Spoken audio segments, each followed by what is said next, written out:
King John was probably one of the worst and certainly one of the most hated medieval kings ever to rule over England.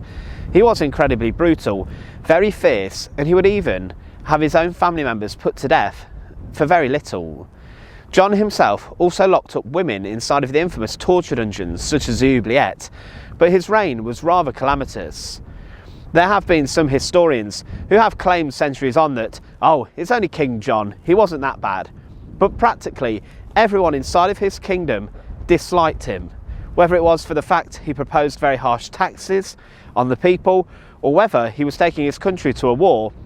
He had absolutely no chance of winning. But one of the most terrible, yet somehow funny events in English history saw King John lose the crown jewels. Yep, the crown jewels. Billions of pounds in today's money, in the water, possibly behind me. Now, it's important to say that the crown jewels we're referring to are not the ones that the current monarch, King Charles I, wears on his head. The medieval crown jewels were different. Different kings and queens have their own crowns, spectres and orbs, and John was no exception.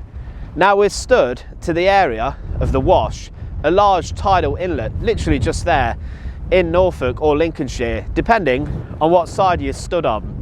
And it was here, allegedly, where King John lost the crown jewels. John was incredibly unpopular, and he was forced to sign the Magna Carta, but because of his conflicts and disputes with the barons, he was hunted and a wanted man. The barons had even nominated Prince Louis of France as their choice as the man to rule England, and Louis came over to England to fight for the crown. John didn't really put up much opposition to the fact that someone wanted to steal his job, his throne, and huge amounts of wealth and power directly from him. Prince Louis of France laid siege to Dover Castle in the south, and John passed through Suffolk and Norfolk, miles away from where the French threat was. But there was hardly any money in the treasury, and John had hardly any resources.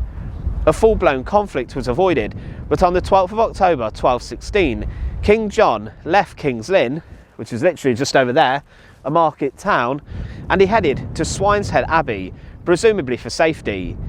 He couldn't technically be killed in the abbey, as he would be protected and would be able to claim sanctuary. Smart idea. If you're a wanted man and your enemies want to cut your head off, run into a church, well, you could do that during the medieval period, don't do it now.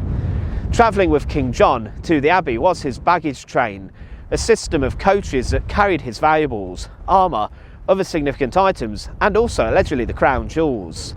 The baggage train went on a more direct route across Wellstream Estuary and also the Wash.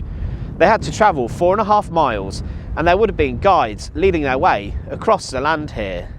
It was thought to have been a decent time to cross when they did. However, in the month of October, when they did cross, they didn't consider the fact that fog could cause chaos.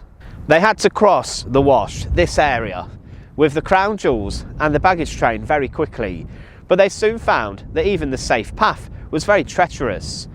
For some reason, the king's baggage train got bogged down, and it was described by a chronicler of the time, Roger of Wendover, as, and I quote, "He lost all of his cars, wagons and baggage horses, together with his money, costly vessels, and everything which he had a particular regard for. For the land opened in the middle of the water, and caused whirlpools which sucked in everything, as well as men and horses, so that no one escaped to tell the king of the misfortune."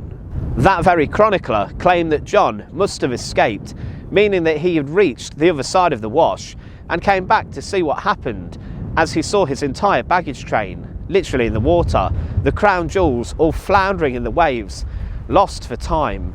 Do you know what, with this wind you can really sense how sort of rough the sea could be here. It may have been an incoming tide that took the valuables away, and some have even claimed that John may have experienced an offshore earthquake and that this sank the crown jewels.